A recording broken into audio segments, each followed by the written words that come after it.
You may remember a couple of months ago on the program, Aaron and I were invited along to a bit of a Sunday bash. It was the Jeep Go Topless Day hosted by John Hughes, and while we were there, we uncovered two things. One, the Jeep Wrangler has more passionate followers now than ever before, and two, you never assume a Jeep owner's sausages are there for the taking. We learned the hard way. What's going on? Hey, what's this? Fellas, I was helping out in the barbecue. I thought You said these were yours. So when I made the call to the John Hughes showroom to see if I could get up close and personal with one of these little beauties, you can imagine my surprise when they said, we can give you one, but it's very bright.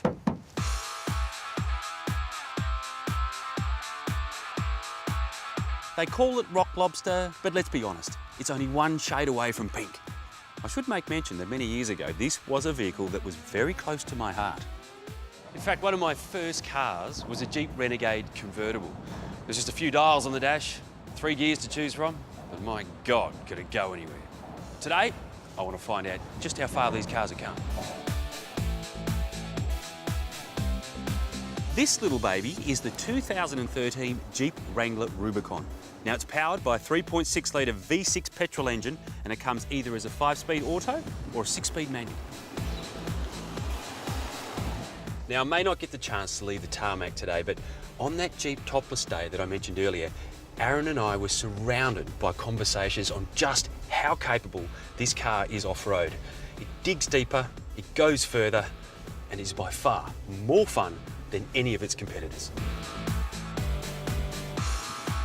The off-road confidence comes from knowing you've got Jeep's legendary Pentastar aluminium motor pushing out 209 kilowatts of power, command track delivering that power equally to all four corners, and a remarkable amount of ground clearance, 223 millimetres in fact. And as you can see, it's a great looking vehicle too. Solid, I think is the right choice of word. Tough is another.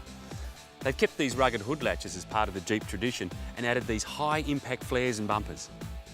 Speaking of tradition, what's a Jeep without its unmistakable 7-slot grille? Now you marry that to these round halogen headlights and you've got an expression that Jeep lovers wouldn't change for the world. Behind the scenes, a heavy-duty front and rear axle and front and rear Trac diff lockers will keep you powering through the tough terrain. Now these are usually the kind of add-ons serious four-wheel drivers buy aftermarket, but with the Rubicon, it comes ready to party. Rock rails will help you avoid any panel damage as you slide over the boulders, and a really handy feature is the tyre pressure monitoring, which is displayed back in the cab. But it's time to take things inside. Now let's start with the seats. They're just as versatile as the vehicle itself with the fold and tumble rear seat.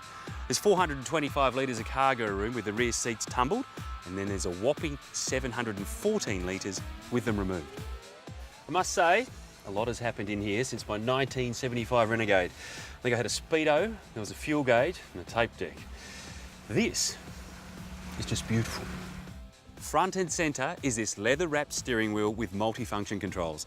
Sport seats will stop you slipping out the window while on a rock climb, and these deep tint windows make it hard for onlookers to see what kind of person drives such a loud car.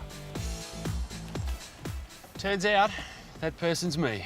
Now, of course, they do come in a wonderful range of colours other than lobster, so the best thing I can suggest is you pop into John Hughes Jeep in Victoria Park, you check out the display yourself. If you want to know any more, go to zoomtv.com.au and follow the links.